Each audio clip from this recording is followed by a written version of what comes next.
ஆகாஷ்வாணி மாநில செய்திப்பிரிவு வழங்கும் செய்திச் சுடர். வணக்கம் நேயர்களே. இன்றைய செய்திச் சுடர் நிகழ்ச்சியில் மக்களின் மனதை வென்ற மத்திய அரசின் திட்டங்கள் வரிசையில் பிரதமரின் ஜீவன் ஜோதி பீமா யோஜனா திட்டம் குறித்து பேசப்போறோம். இதுகுறித்து பல்வேறு தகவல்களை நம்மிடம் பகிர்ந்து கொள்வதற்காக நமது நிலையத்திற்கு வருகை தந்துள்ளார் ஓய்வு பெற்ற வங்கி அதிகாரி திரு ரவிசங்கர் பத்மநாபன். வணக்கம் சார். வணக்கம். இந்தியாவில் ஆயுள் காப்பீட்டு திட்டத்தில் மிக மிக குறைவாக, அதாவது 100ல் 3 பேர் மட்டுமே கடந்த காலங்களில் இணைந்துள்ளதாக ஒரு ஆய்வறிக்கை தெரிவிக்குது. காப்பீட்டு திட்டங்கள்ல இணைய வேண்டும் என்ற விழிப்புணர்வு நம்ம நாட்டில் கடந்த 11 ஆண்டுகள்ல அதிகரிச்சிருக்குன்னே சொல்லலாம். அதற்கு மத்திய அரசின் நடவடிக்கைகளே காரணம். அந்த வகையில மத்திய அரசின் ஜீவன் ஜோதி பீமா யோஜனா காப்பீட்டு திட்டம் சிறப்பாக செயல்படுத்தப்பட்டு வருவதை நம்ம பார்க்கிறோம். இந்த திட்டத்திற்கும் பல்வேறு வகையான பிற ஆயுள் காப்பீட்டு திட்டங்களுக்கும் உள்ள வேறுபாடு என்ன? இதன் முக்கிய அம்சம் குறித்து சொல்லுங்க சார். பிரதம மந்திரி ஜீவன் ஜோதி பீமா யோஜனா இந்த திட்டம் ஜூன் 1 2015 இது நடைமுறைக்கு வந்தது. குறிப்பாக இந்த திட்டம் ஏழை எளிய மக்களுக்கு எந்த அளவுக்கு என்ன, இப்ப இருக்கிற இந்த பிரைவேட் இன்சூரன்ஸ் மற்ற இன்சூரன்ஸ் கம்பெனிலாம் டேர்ம் லைஃப் இன்சூரன்ஸ் அப்படின்னு ஒன்று வச்சிருக்காங்க. அதாவது உங்க வயதுக்கு ஏற்ப நீங்க 20 வயதுல இந்த ஸ்கீம்ல சேர்றீங்களா, 25 வயதுல சேர்றீங்களா, 35 வயசுல சேர்றீங்களா அப்படின்னு வயதுக்கு ஏற்ப எவ்வளவு வருஷம் கட்ட போறீங்க, அதுக்கேற்ற நான் 50 லட்சத்துக்கு எடுத்துக்கிறேன் அப்படின்னு எடுத்துங்க. ஆனால் உங்க வயது அது குறித்து வருஷத்துக்கு 5000, 10,000, 15,000 ரூபாய் பிரீமியம் வாங்கலாம். இது எல்லா ஏழை மக்களுக்கு இதால பண்ண முடியாது. இதையெல்லாம் கருத்தில் கொண்டு எல்லா ஏழை மக்கள், நடுத்தர மக்கள் 85% அன்ஆர்கனைஸ்ட் செக்டர் அப்படிம்பாங்க. அந்த அன்ஆர்கனைஸ்ட் செக்டர்ல ஒர்க் பண்ற கூலியாளர்கள், பழமிக்கிறவர்கள் எல்லாரும் அன்ஆர்கனைஸ்ட் செக்டர்.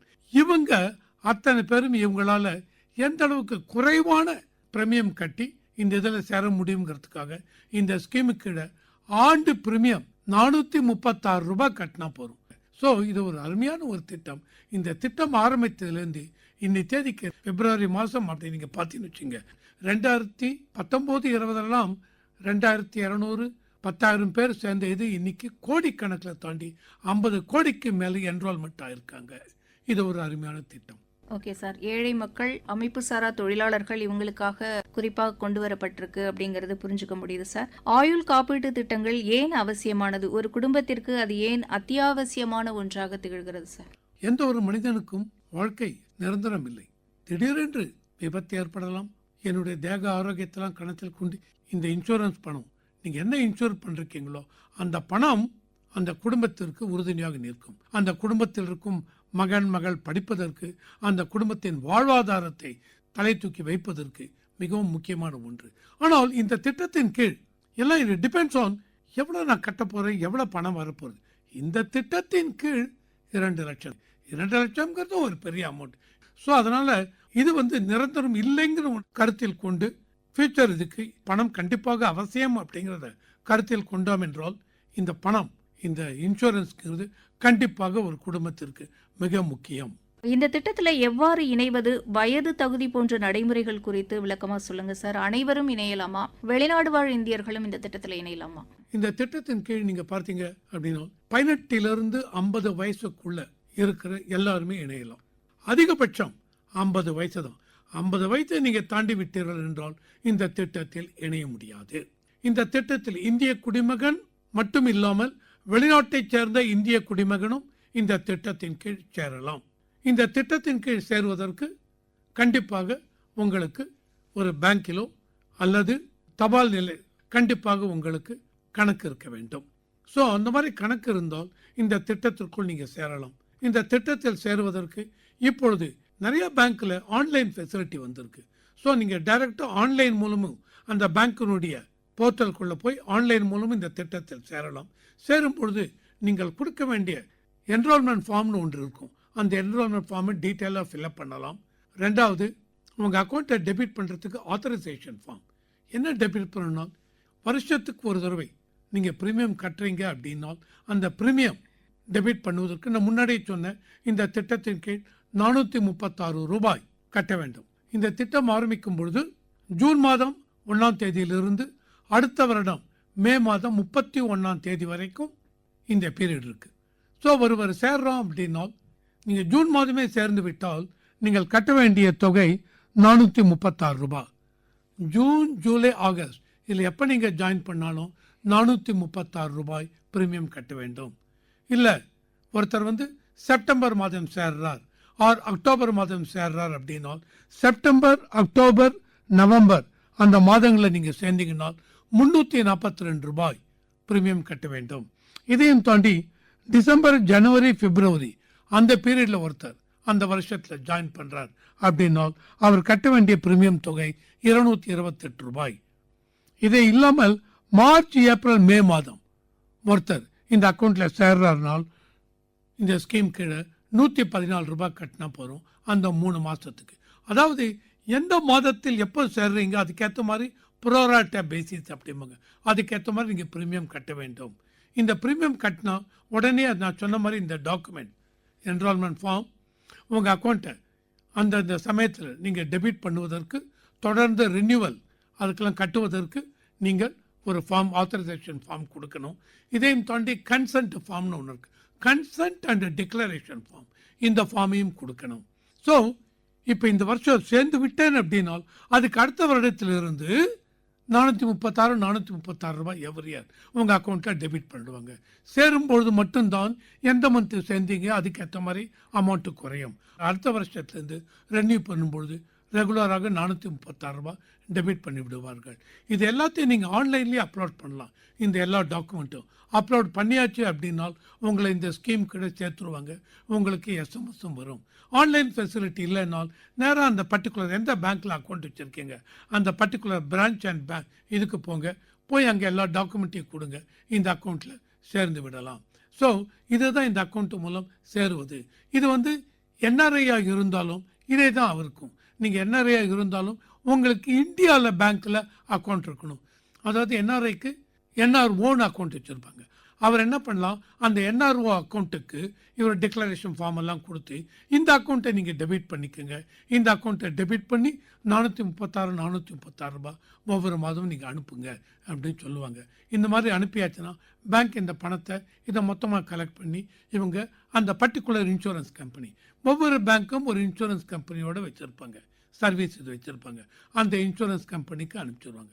ஸோ ஓவராலாக இந்த ஸ்கீமுக்கு மாஸ்டர் பாலிசி ஹோல்டர் அப்படின்னு நீங்கள் பார்த்தீங்கன்னா பேங்க்ஸ், எந்த பேங்க்கு கீழே நீங்கள் இந்த ஸ்கீமில் ஜாயின் பண்ணுறீங்களோ அந்த பேங்க் தான் மாஸ்டர் பாலிசி ஹோல்டர். ஸோ இதுதான் இந்த ஸ்கீம். பிரதமரின் ஜீவன் ஜோதி பீமா யோஜனா காப்பீட்டு திட்டத்தின் கீழ் பிரீமிய தொகையை ஒரு குறிப்பிட்ட காலத்துல வங்கிகள் எடுக்கும். அந்த நேரத்துல நம்ம கிட்ட இருப்பு தொகை இல்லை அப்படின்னா இந்த திட்டத்தோட நிலை என்ன சார்? பணம் இல்லை என்றால் கண்டிப்பாக பேங்க்லேருந்து உங்களுக்கு எஸ்எம்எஸ் வரும். ஸோ உங்களுக்கு அந்த கிரேஸ் பீரியடுங்கிறது ஆல்வேஸ் உண்டு. ஸோ நீங்கள் போய் பணத்தை கட்டிடலாம். இமிடியேட்டாக உங்கள் அக்கௌண்ட்டை டெர்மினேட் பண்ண மாட்டாங்க, அதான் இந்த ஸ்கீம்லேருந்து உங்களை தூக்க மாட்டாங்க. கிரேஸ் பீரியடுங்கிறது ஆல்வேஸ் உண்டு. இது அமைப்பு சாரா தொழிலாளர்கள் அவங்களுக்காக கொண்டு வந்த ஒரு இது. அந்த மாதிரி இருக்கிறச்ச அவங்களுக்கு எந்த அளவுக்கு பேங்க் ஆகட்டும் அரசாங்கம் ஆகட்டும் எப்படி உதவி செய்யணும் அப்படிங்கிறது பார்த்து தான் பண்ணுறாங்க. எஸ்எம்எஸ் பண்ணுவாங்க, ஞாபகப்படுத்துவாங்க. 2-3 இதுக்கு அப்புறம் நீங்கள் பண்ணவில்லை என்றால் பேங்க் உங்கள் அக்கௌண்ட்டை க்ளோஸ் பண்ணுவோம். ஓகே சார், இந்த காப்பீட்டு திட்டத்தின் கீழே குறிப்பிட்ட காலத்துல வங்கி கணக்கிலிருந்து பிரீமிய தொகை எடுக்கும் பொழுது அந்த வங்கி கணக்குல இருப்பு தொகை இல்லை அப்படின்னா உடனடியாக அந்த திட்டம் க்ளோஸ் பண்ணப்படாது அப்படின்னு சொன்னீங்க. 2-3 கிரேஸ் பீரியட் வழங்கப்படும் அப்படிங்கறத சொன்னீங்க சார். ஒருத்தருக்கு 2 அல்லது 3 வங்கி கணக்குகள் இருக்கு அப்படின்னா இந்த 2-3 வங்கி கணக்குகளின் அடிப்படையில் இந்த திட்டத்தில் இணைய முடியுமா? உங்களுக்கு மல்டிபிள் அக்கௌண்ட்ஸ் இருக்கலாம், நீங்கள் வெவ்வேறு பேங்க்கில் அக்கௌண்ட் வச்சுருக்கலாம். ஆனால் உங்களை பொறுத்த வரைக்கும் ஏதோ ஒரு பேங்க்கை சூஸ் பண்ணிக்கோங்க. அந்த பேங்க்கில் உங்களுக்கு அக்கௌண்ட் இருக்கா, அந்த அக்கௌண்ட்டு மூலம் இந்த ஸ்கீமில் சேரலாம். என்கிட்ட 4 பேங்க்கில் இருக்குது, 4 பேங்க்லேயும் போய்ட்டு 436 கட்டி 4 இன்சூரன்ஸ் கவர் எடுக்க முடியாது. உங்களுக்கு ஒரு இன்சூரன்ஸ் கவர் தான். இப்போ ஒரு குடும்பத்தில் ஜாயிண்ட் அக்கௌண்ட் வச்சுருக்காங்க அப்படின்னா அதில் 2 பேர் இருக்காங்க அப்படின்னா அவங்களுக்கு தனித்தனியாக இன்சூரன்ஸ் இந்த ஒரு அக்கௌண்ட்டின் கீழே கவர் ஆகுமா சார்? ஆமாங்க, ஜாயிண்ட் அக்கௌண்ட்டில் 2 பேர் இருக்காங்க, கணவன் மனைவி இருக்காங்க அப்படின்னா அந்த ஒரு அக்கௌண்ட்டு கீழே கணவன் தனியாக கவர் எடுத்துக்கலாம், மனைவி தனியாக கவர் எடுத்துக்கலாம். அதனால் ஜாயிண்ட் அக்கௌண்ட் கீழே எவ்வளோ பேர் இருக்காங்களோ அத்தனை பேரும் தனித்தனியாக இன்சூரன்ஸ் கவர் எடுத்துக்கலாம். அவங்களுடைய ப்ரீமியம் 436 அந்த ஜாயிண்ட் அக்கௌண்ட்டை டெபிட் பண்ணுவாங்க. ஒருத்தர் ஒன்றுக்கு மேற்பட்ட வேறு வகையான இன்சூரன்ஸ் திட்டத்தில் இணையலாமா? தாராளமாக இணையலாம். PM ஜீவன் ஜோதி யோஜனா ஸ்கீமுக்கு நான் ஒரு இது தான் எடுக்க முடியும். டிஃப்ரெண்ட் பேங்க்ஸில் அக்கௌண்ட் இருக்கலாம், ஆனால் நான் ஒரு இது தான் எடுக்க முடியும். ஆனால் இதையும் தாண்டி நான் வெவ்வேறு இன்சூரன்ஸ் எடுத்துக்கலாம். இந்த திட்டத்திற்கான கால அளவு எவ்வளவு, அது எவ்வாறு கணக்கிடப்படுகிறது? இந்த திட்டத்துக்கு கால அளவுங்கிறது ஒரு வருஷம் தான். நீங்கள் கட்ட போகிற 436 ரூபாய் அப்படிங்கிறது ஒரு வருஷம் தான். ஒரு வருஷம் முடிஞ்ச உடனே நீங்கள் ரெனியூ பண்ணணும்.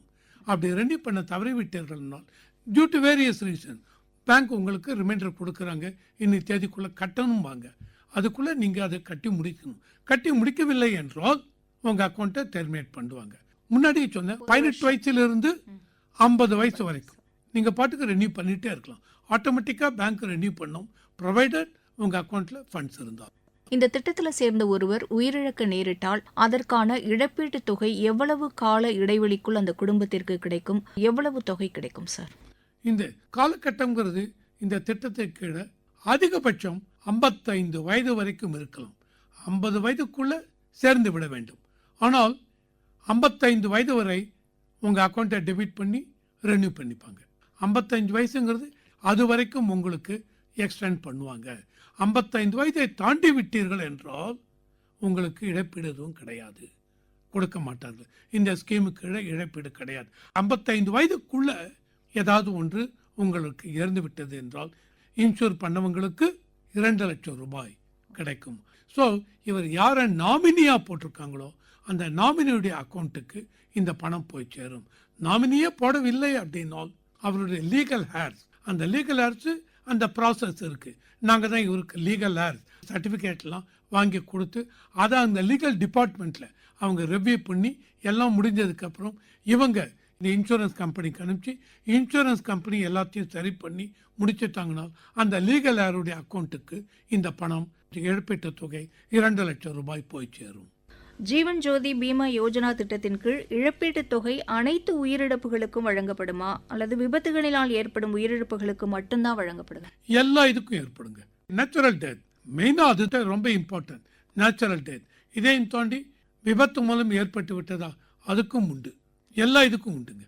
இன்ஸ்டிடியூஷனல் அக்கௌண்ட்ஸுக்கெல்லாம் கிடையாது, ஒன்லி இண்டிவிஜுவல் அக்கௌண்ட்ஸ். தனியார் காப்பீட்டு திட்டங்களுடன் ஒப்பிடுகையில் இந்த திட்டம் எந்த வகையில் சிறந்ததா இருக்கு சார்? தனியார் காப்பீட்டு திட்டத்தில் உங்களுடைய மினிமமே 25 லட்சத்துக்கு நீங்கள் கவர் எடுங்கம்பாங்க. சில இதில் ரொம்ப லிமிட்டட் இதில் 10 லட்சம் உண்டு. பெரிய தொகை இருக்கிறதுனாலயே அதுல சேராம சேர முடியாது. ஏன்னா நம்ம பேசுவது எல்லாமே அமைப்பு சாரா தொழிலாளர்கள். அதுவும் நீங்கள் 25 லட்சத்துக்கு எடுக்கிறனால் மினிமம் வருஷத்துக்கு 10,000 15,000 கட்ட வேண்டி இருக்கும். Depending on your age. யார் சேர போகிறாரோ அவருடைய வயதை பொறுத்து. 20 வயசில் சேர்றார், எனக்கு 50 லட்சத்துக்கு எடுக்கிறேன், 25 லட்சத்துக்கு எடுக்கிறேன், இன்னிலேருந்து 25 வருஷம் நான் பணம் கட்டுறேன் அப்படின்னா அவருக்கு ப்ரீமியம் கம்மியாக இருக்கும். 30 வயசில் ஒருத்தர் போய் சேர்றார், நான் 20 வருஷம் கட்டுறேன், எனக்கு 25 லட்சம்னா ப்ரீமியம் கட்ட வேண்டியது அதிகமாக இருக்கும்.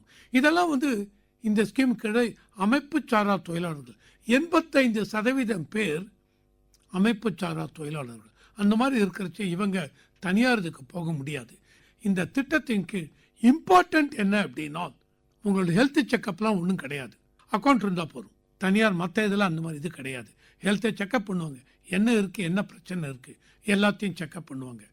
ஆனால் இந்த திட்டத்தின் கீழ் நான் 5 வருடம் இருந்து விட்டேன், ஸ்கீம் விட்டு நான் வெளியில் போயிடுறேன், வெளில போனேன்னு வச்சுங்க, போகலாம், போயிட்டு மறுபடியும் வரலாம். அந்த மாதிரி மறுபடியும் வந்தால் இந்த திட்டத்தின் கீழ் நீங்கள் ஹெல்த் செக்கப் உண்டு. ஆரம்பத்தை சேர்ந்தீங்கன்னா ஹெல்த் செக்கப் கிடையாது. இது ரொம்ப இம்பார்ட்டன்ட். 2வது, இந்த திட்டத்தில் நான் சேர்ந்து விட்டேன், சேர்ந்த அன்னிலேருந்தே எனக்கு கவர் வந்துருமா? உங்கள் அக்கௌண்ட் டெபிட் ஆனாலே கவர் வரும். இருந்தாலும் ரொம்ப இம்பார்ட்டன்ட் திங், முதல் 30 நாளைக்கு அந்த லீன் பீரியடும்பாங்க, அந்த 30 நாளைக்கு நேச்சுரல் டெத்துக்கெல்லாம் கவர் கிடையாது. அந்த 30 நாளைக்குள் ஏதாவது விபத்து ஏற்பட்டு விட்டால், அந்த விபத்தின் மூலம் உயிர் போய்விட்டால் கவர் உண்டு. மத்திய அரசின் PM ஜீவன் ஜோதி பீமா யோஜனா திட்டம் குறித்து பேசிட்டு இருக்கோம். இதன் 2வது பகுதியை நாளை ஒளிபரப்பாகும் இதே நிகழ்ச்சியில் நேயர்கள் கேட்கலாம்.